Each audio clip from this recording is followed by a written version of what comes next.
За монголчуудаа Монгол их орныг танилцуулах зорилготой сумандаа сайхан амьдрыг нэвтрүүлгээ Дундгой аймгийн Говь Ухтаа сумаас бэлтгэр гэж байна. Ингээд Говь Ухтаа сумынхаа засаг даргын тамгын газрын дарга Үлзий тогтохтой уулзж байна. За танаас сум хэдэн онд байгуулагдсан одоо бас хичнээн ард иргэд маань энэ сайхан нутагт ажиллаж амьдарч байна. Нутаг орноо сайхан танилцуулаач. За манай сумын хувьд бол 1924 онд анх байгуулагдсан. Сая 2024 онд бол одоо 100 жилийнхээ түүх тойг тэмдэглэл өнгөрүүллээ.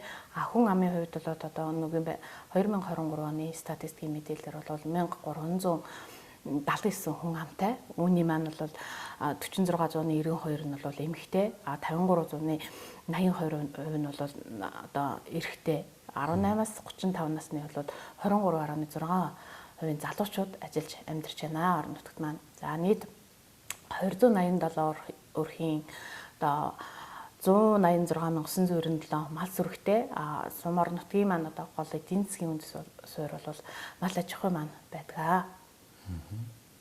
Бас их сонирхолтой үзүүлэлт гарч сонсогдож байна л та. Ер нь бол нэг Монголын хүн амын чинь одоо дийлэх хувь нэмэгтэйчүүд ер нь давмгаалдаг үсттэй тий. Тэгээд танаа нутгийн хувьд одоо бүсгүүчүүд нь одоо 46%тай байдаг. Ирчүүл нь одоо 53%тай байна гэдэг бол бас ирчүүд давмгаалж байгаа бүс нутаг байна шүү дээ. Энэ одоо бас ямар шалтгаан байдгийг бол тийм ээ. За одоо манай ерөнхийдөө бол эмэгтэйчүүд маань боловсрал эзэмшээд одоо төв суурин тэрнтэй л холбоотой байдаг. Одоо сүүлийн үед бол бас харсангуй залуучууд маань мал аж ахуй дээр гарч байна. Тийм байна тий. Тэгэхээр нөгөө гадуур ингээл явж байгаа чинь нөгөө аав ээж нар чинь за энэ одоо хүү юм чи яг тэгээ болно зүгээр ялангуяа орон нутгийн малчт маань хүүгээ мал дээрээ байлгах гал тэгээл нөгөө октоодыгаа болж өгвөл одоо нэг ихтэй сургуулийн бараа харуулчих гэдэг. Тэгээд нөгөө энэ чинь оюутан болоод төгсч гараад нөгөө ажлын байрны олдцсон өөрөө төв суурин газар болохоор нөгөө октод маань бас давмгай төв суурин газар руу явждаг юм болоо да. Тэрнээс л улбаатаагаар ийм үзүүлэлт харагдаж байна. Тийм би бол одоо бас тэгж л боддог. Одоо нэмэгтэйчүүд маань боловсрол эзэмшээд төв суурин газрыг их барааддаг. Эрэгтэйчүүд маань бол одоо эрэгтэй хөлтэй бол яг малчин айлууд бол хүүгийн бол мал дээр гаргахшна охиноо боловсрол эзэмшүүлэх хинсэн гэсэн ерөнхийдөө аав ээжүүдийн бол төлөв байна. Тийм юунаас ийм үзүүлэлт гарч байгаа болов уу гэж би бодож байна. За танаа сумын хувьд гэх юм бол одоо бас их онцлог сум байна шүү дээ. Ер нь би Монгол орны ерөнхийдөө 200 баг 90 сумаар явлаа. Тэгэл яг нөгөө говийн сумд нэг өөр, хангай, баруун зүүн хязгаарын аймагуудын сумдууд бас онцлог өөр л тоо. Тэгээ танаа сумын хувьд бол миний сонсноор бол одоо нэг хэсэг одоо сум дундын статустай бас явдаг байсан байна. За үүгээрээ бас ач холбогдолтой газар байх. Ер нь нэлээд сайхан төсвийн байгууллагуудаар өнөөдөр ингээ явлаа. Тэ? Ер нь их боломжийн хэмжээнд сайхан ажилтгийн болов гэдэг үнэтэй. Тэгээд бас их онцлогтой сум юм шиг байна. Сайхан үүх түүх ихтэй. Бас үүх түүх ихтэй одоо Ухтаал нутаг гэдэг бол бас Ухтгын бэлэгдэлтэй Ухтаал нутаг гэж ярьдаг. Ялангуяа энэ гой Ухтаал нутаг бол миний хувьд их сайхан нутаг гэж боддог. Би одоо энэ сум орон нутагт ажиллаж амьдраад бас 20 жил бараг болох гэж байна. Бараг төрж өссөн нутаг шиг л ялгаагүй болно шүү дээ. Тэгэхээр Ухтгын бэлэгдэлтэй Ухтаал нутаг гэдэг бол бас их сайхан бүх түүхтэй, сайхан бэлэгдэлтэй ийм нэр нь хүртэл цаанаасаа одоо Ухтах бэлэгдэл Ухтаал гэдгээр юм бас өрөнгөц сайхан нутгаал гэж би хувьдаа бол боддог. Засаг даргын тамгын газрын хувьд бол одоо босоо тогтолцоотой хэвтэй гэсэн ингээ нийтдээ 26 бүрэлдэхүүнтэйгээр ажиллаж байна. Засаг даргын тамгын газар. Энэ сумын хэмжээнд бол аж ахуйн нэгжүүд 6 аж ахуйн нэгжүүд байна. 2 банк, Төрийн банк, Хаан банк, төсвийн 5 байгууллага. Тэгэхээр энэ цаг уурын өртөөтэй сумын хувьд тэгээд 2 колонк ажиллаж байна. Уул уурхайнууд бас ажилладаг. Тэрийг бол би бас нэг бүрчлэн яг тэдэн уурхай үйл ажиллагаа явуулж байна гэж бол тодорхой мэдэхгүй байна. Гэтэ уул уурхай бол үйл ажиллагаа тогтмол биш боловч одоо нөгөө улирлын чанартай үйл ажиллагаа явуулдаг уурхайнууд Тэр нь бол тэгээд одоо гол одоо эдийн засгийн суурь нь бол мал аж ахуйгаа. Манай сумын хувьд бол одоо эдийн засгийн гол үзүүлэлт нь бол ерөөсөө л мал аж ахуй. Бусад сумдуудаас нэг даваатай тал нь манайх 2 бойны цэг ажилладаг. Энэ бойны цэг бол одоо Говьхтал сумд гэдэг Улаанбаатар хотыг бол одоо говийн чанартай махан бүтээгдэхүүнээр бол хангаж байгаа ийм 2 бойны цэг ажиллаж байгаа. За та ингээд сум орон нутгад бас олон жил амьдарсан хүний хувьд бас сумын одоо нөөц болцоо хөгжих чиг хандлагыг бол тодорхой хэмжээгээр ингээд тий бас өөрийнхөө дүгндэг баг. Ер нь Монгол улсад энэ сум орон нутгийг бас ямар зохион байгуулалттайгаар хөгжүүлэх юм бол сайхан хөгжих болцоо байгаа вэ? Энэ ч одоо ялангуяа одоо орон нутагт одоо уламжлалт мал аж ахуйгаа эрхэлж байгаа хүмүүс ч одоо гол одоо тий суурь байгаа шүү дээ. Тэгэхээр махаа борлуулж юм тий. За тэгээ нэг хавартаа нэг ноолоор самнаж одоо ноолоороо тушааж юм. За өөрөөр бол нөгөө малчтын бас орлого олох боломж бол хязгаарлагдмал байгаа шүү дээ. Одоо арьс шир бусад одоо бүтээгдэхүүнүүд маань үн цэнэгүй байгаад байгаа учраас дийлэгтэй хаягдж байна тий. Тэгэхээр энэ сум орон нутгийг ер нь цаашдаа энэ малчин өрхүүдэд дэмжихийн тулд за ер нь суман дээр бас боломжит хэлбэрээр ямар сайхан ажлын байруудыг бас бий болох боломжтой энэ дээр бас ямар хөшүүрэг ямар бодлого барьж ажиллахаар цохолтой вэ та өөрийнхөө цаг үзэл бодлоос хуваалцаач. За манай сумын хувьд бол харьцангуй бас хүн ам цөөтэй гэвч одоо ганц мал аж ахуйн маань одоо хаягдж гээгдэж байгаа ганц юм бол арьс шир байна тийм. Суманд бол одоо жижигхэн жолхоноо арьс ширээ боловсруулцдаг жижигхэн цэг одоо жижиг сумын хэмжээнд бол үйлдвэрлэл гэж ярих бол арай томсон. Цэг жижигхэн одоо ноос арьс ширээ боловсруулчих тийм жижиг цэгтэй байх юм бол бас нэгдүгээрт ажлын байр бий болно. Хоёрдугаарт одоо нөгөө өнгөдөж байгаа арьс шир маань бас одоо боловсруулагдаад гарах юм бол сумандаа төдийгүй тулстан одоо борлуулагдах хэмжээтэй байж болох юм болоо гэж боддог. Мөн хог аягдал одоо англиар ялгаж хогийн жижиг цэх гэдэг имийг бий болгох юм бол бас нөгөө хог аяглаад 2 дахь түүхэд манай сумын хувьд бол 2 дахь түүхэд авдаг нэг иргэн байна. Гэхдээ тухайн түүхийдээ бол боловсруулах боломж нөхцөл бол байхгүй. Тийм хэмжээний техник тоногдох өрөмжж байхгүй. Тэрийг ажиллуулж чадах боловсон хүчин байхгүй гэх мэтчлийн юм байна. Гэтэ цаашдаа энийг бол одоо жижиг цэг байгуулад 2 дахь түүхийдээ дахин боловсруулад ингээд явах юм бол бас боломжтой юм байна лу гэж бол харагддаг. Мөн сүү цагаан эдэний одоо иргэд бол яг сүү цагаан эдэ хийж байна. Сүүлийн жилүүдэд бол харцангуй сүү цагаан эдэний үн бол бас өссөн. Гэвч өссөн гэхээсээ илүү одоо нөгөө сүү цагаан эдэгийн боловсруулах тэр хувь нөгөө малчтын маань хийж байгаа ажил бас нэлээд их ордог. Одоо аруул цагаан буцалган одоо цаг уурын нөхцөлд бол нөгөө түлэж түлээн норчин тэрнээсээ нөгөө ажил бас их болдог тийм. Ханаас яаж аргал төлөг авч сүү цагаатай боловсруулах уу гэх мэт. Тэгэхээр одоо сүү цагааны үн бол бас одоо үнгүй байхын арга байхгүй. Тэргээр бол малчт маань бол нэлийн одоо зуны цагт бол өөрийнхөө орлогыг сайжруулах боломжтой. Тэгэхээр тэрийг одоо бас жижигхэн хөөрхөн одоо дамжлага маягийн оруулаад одоо сүү цагаан эдэний бүр тусгай одоо нэг тийм жижиг дэлгүүр байх юм бол мах сүү бүтээгдэхүүн гэсэн тийм дэлгүүр одоо нутгийн брэнд ч гэдэг юм уу тийм байх юм бол нутгийн брэнд бүтээгдэхүүн сүү цагаан эдэгээ боловсруулад махан бүтээгдэхүүнээ боловсруулад за мөн 5 цулаараа сайхан одоо хоол хийгээд ингээд тусгай бүр цэг үйлчлэгээний цэг байгуулад явах юм бол бас илүү бас үр дүнтэй байх болов уу гэж миний хувьд бол боддог. Тэгэд 12 жилийн хугацаанд одоо энэ олон сумаар явхад сумын одоо удирдлагуудын төлөөлөл за жирийн хар дэргэд нийгмийн салбарын төлөөлөлтөд уулзж хаад маш олон одоо сайхан хөрсөн дээр хэрэгжиж болохоор гой санааг дэвшүүлдэг л дээ. Тэгээ одоо төр зэсэг бодлого чиглэл барьж байгаа зарим тогтоо шийдвэрүүд нь бас хөрсөн дээр нийцэхгүй одоо тий бүр одоо гадаадын хуулийг авчираад Монголд тавьчих чинь тий тэгээ ийм гажуудлаас болоод бас нэг дөрвтойхон шиг орон нутгийн хөгжил явахгүй л байгаадах шиг харагдаад байгаа байхгүй юу. Тэгээд нэвтрүүлэг хийгээ явж байхад бас нэг ийм санаанууд төрлөө л дөө.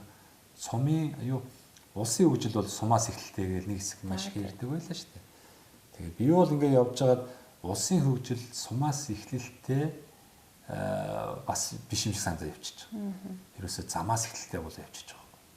Нөгөө зам дагаж хөгжилгээд бас ярьдаг байсан шүү дээ. Тэгэхээр энэ 21 аймаг 330 сумаа болж игэл одоо маш богино хугацаанд л сайн чанарын авц замаар холбох хэрэгтэй юм байна. Энэ зүйл маань одоо ер нь бол бас л их удаашралтай л явагдаад байна шүү дээ. Хэвээ ингээд зам харилцаа сайжирчих юм бол одоо залуучууд маань заавал одоо төв суурин гэхгүйгээр энэ замаа дагаад олон сайхан боломжууд үүснэ. Нөгөө таны хэлж байгаагаар одоо нөгөө амархан мууддаг бүтээгдэхүүнүүд маань тийм ээ. Төв суурин газар болон цаашлах юм бол зохицуултар гадагшаа экспортод гардаг ч гэдэм юм боломжууд үүснэ шүү дээ. Замыг одоо яаралтайгаар одоо тавих юм бодлогыг манай төр зэсэг маань бас авч хэрэгжүүлээсэ. Тэгээ болдог бол бодлогоор одоо замын компаниудыг дэмжиж тийм ээ. Одоо юу гэдэг энэ Солонгосын жишээ бол байна шүү дээ. Энэ хөгжсөн орнд ч одоо тэр олон замын сүлжээг бол зөвхөн улсан тавиаг юм байна. Замын компаниудад одоо нөгөө концесс гэдэг юм янз бүрийн гэрээгээр ингээд километрийн цаагаад ингээд хийлгчдэг. Тэгээд нөгөө тодорхой хэмжээний хугацаанд тэр замаар зорчиж байгаа иргэдээс бага хэмжээний хураамж аваад тэр замынхаа гаргасан зардал болон ашиг ингээд компаниуд олж авах жишээ нь. Ийм маягаар одоо улс орноо замын сүлжээгээр ингээд холбосон жишээнүүд бол маш их юм байна. Тэгээ энийг бол яг Монголын хөрсөнд бас таарч болохоор ингээд бас хийж болцоонд харагдаад байгаа байхгүй юу. За дээрэс нөгөө залуучууд маань ажлын байр хайгаад төв суурин яваад байна. Цаашлах юм бол одоо Солонгос гэх мэтлэн гадагшаа гараад байна шүү дээ. Тэгэхээр энэ сайхан хөдөлмөрийн насны их орноо хөгжүүлэх насны энэ ажлын хүчнээ бид нэр одоо дотоод их орноо хөгжүүлэхээ болцох одоо бас яаралтай авч хэрэгжүүлэх хэрэгтэй юм байна. Инхийн тулд одоо заримгаа одоо сумдуудаар явж байхад ийм санаа төвшүүлээд байгаа байхгүй. Одоо нэгдэл гэж маш одоо сайхан зохион байгуулалтанд ороод тухайн үеийн одоо бүхий л маллаас гарч иж байгаа болон хөдөө аж ахуй газар тариаллын чиглэлийн бүх зүйлээ одоо ингээд тий чанартаагаар ингээд цуглуулад тэгээд нэг хэсэг чи одоо манай монголч одоо нөгөө юу байлаа шүү дээ. Үйлдвэрлэгч орн руу болцсон байлаа шүү дээ. 80-аад оны сүүлхэд бол тэгээд нийгэм солигдоод бүгдийг нураацсан болохоос тэгэхээр энэ яг нэгдэл гэдэг шиг ийм зохион байгуулалтыг орчин үеийн хэлбэрт одоо яаж оруулах вэ гэхээр хувьцаат компани хэлбэрт оруулаад хувьцаат компанигаар одоо тухайн сум 2000 үнэтэй байлаа гэхэд 2000 үнийг оролцуулсан хувьцаат компани сум болгон дээр тий тухайн сумын онцлогтод тааруулсан хувьцаат компаниудыг байгуулах их зүйтэй юм байна гэсэн саналууд их гарч ирээд байгаа.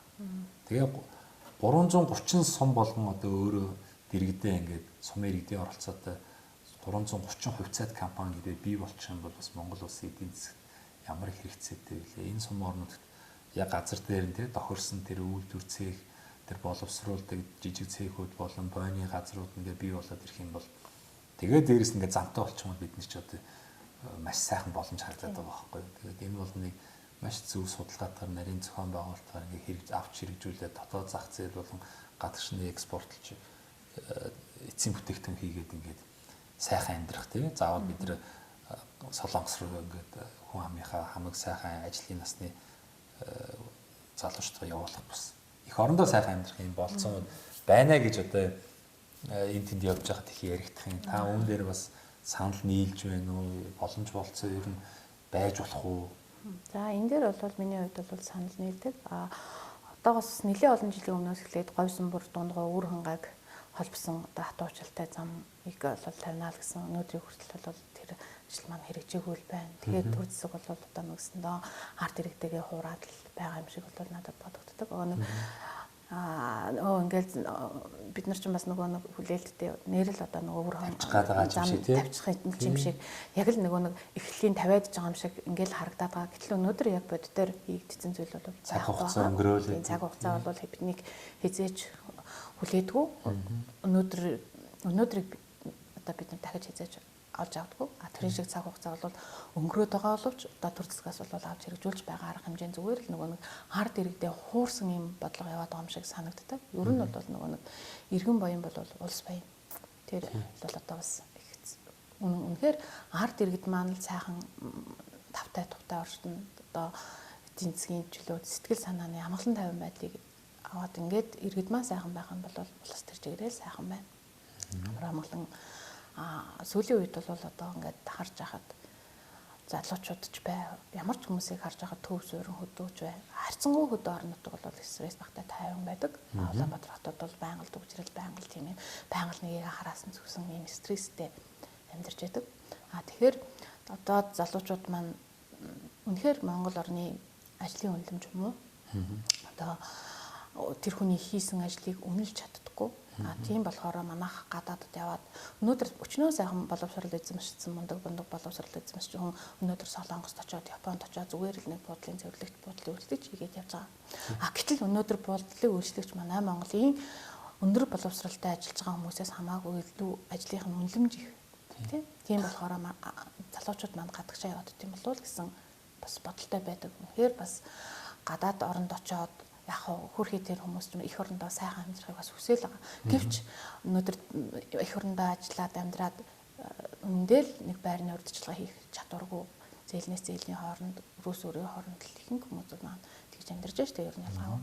Тэгэхээр манай монголчуудын хувьд бол ажил хийж байгаа хүмүүсийн ажлын үнэлэмжийг нь сайжруулаач л гэж миний хувьд бол бас боддог. Ажлын үнэлэмж сайтай байх юм бол хүмүүс хийж байгаа ажилдаа ч гэсэн урам зоригтой өнөөдөр 8 цагийн ажлын үнэлэмжид байх үлээ. Тэр хүн үнэхээр гэр бүлд нь хангамжтай байх юм бол амар тайван сайхан ажиллаа хийгээд миний цалин өнөөдөр бас хангалттай. Би энэ авж байгаа цалингаа би ямар ч гэсэн ажлаа сайн хийх хэрэгтэй гэдэг хүн юм бол хүн болгоны тарихт байна. Гэтэл үнэлэмж бага учраас за өнөөдөр авсан цалин маань сарын цалин маань хэд байх вүлээ? Тэр өнөөдөр бидний үр хүүхдийн маань хоолунд автобус унаар төр хөлөөгөө тэр цаашаа тэр одоо нөгөө нэг өндөр сайхан боловсрол эзэмшүүлэх хүүхдтэй одоо нөгөө нэг дугуулгын хичээлүүлэх тийм хүн одоо Монголын нийт хүн амын маань хэдэн хувийн тийм чадвартай байгаа л тийм.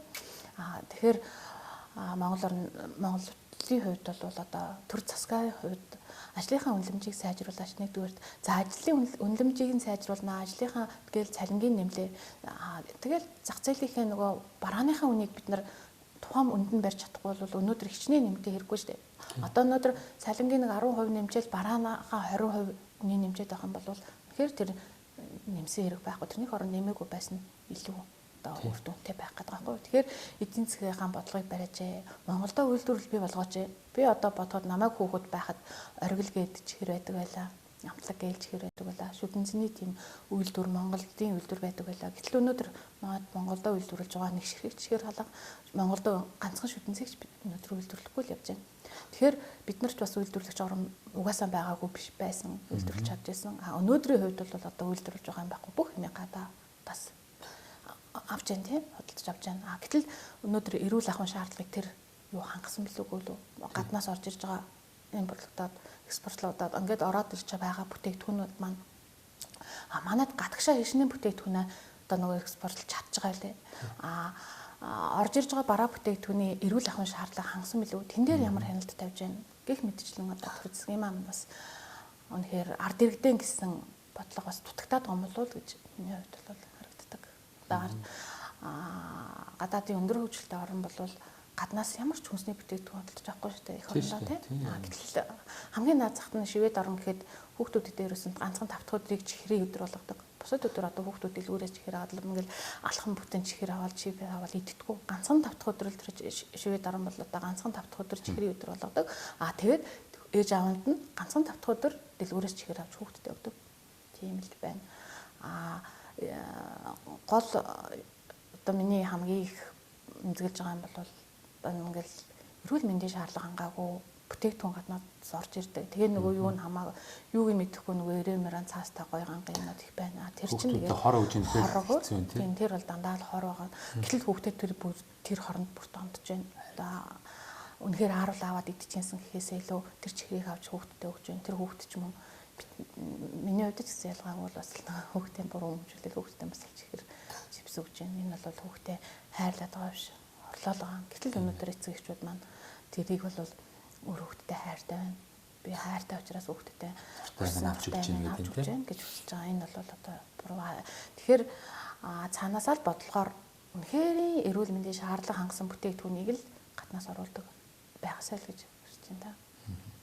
За баярлалаа. Тэгээ бас их сайхан байна. Та бас энэ боломжийг ашиглан бас өөрийнхөө бодож явдаг үзэл бодлосоо хуваалцсан явдал. Тэгээд та бүхэн ярианаас бас олон хүмүүс авахын аваад тий хаяхын хаях бах. Тэгээд хэсэг хугацаанд энэ тамгын газрынхаа үйл ажиллагаа болон говь ухтаа сумынхаа тухай танилцуулсан явдал маш их баярлалаа. Тэгээд ямар ч сан би Дундгуй аймгийнхаа энэ 15 сумыг бас энэ 2024 оны намар явж ингэж өөх түүх болгож ингэ үлдээж байгаадаа бас миний хувьд маш их баяртай. Үнэхээр сайхан одоо ажил хичээнгүү сайхан зон олон энэ бүс нутагт амьдэрдэг юм байна.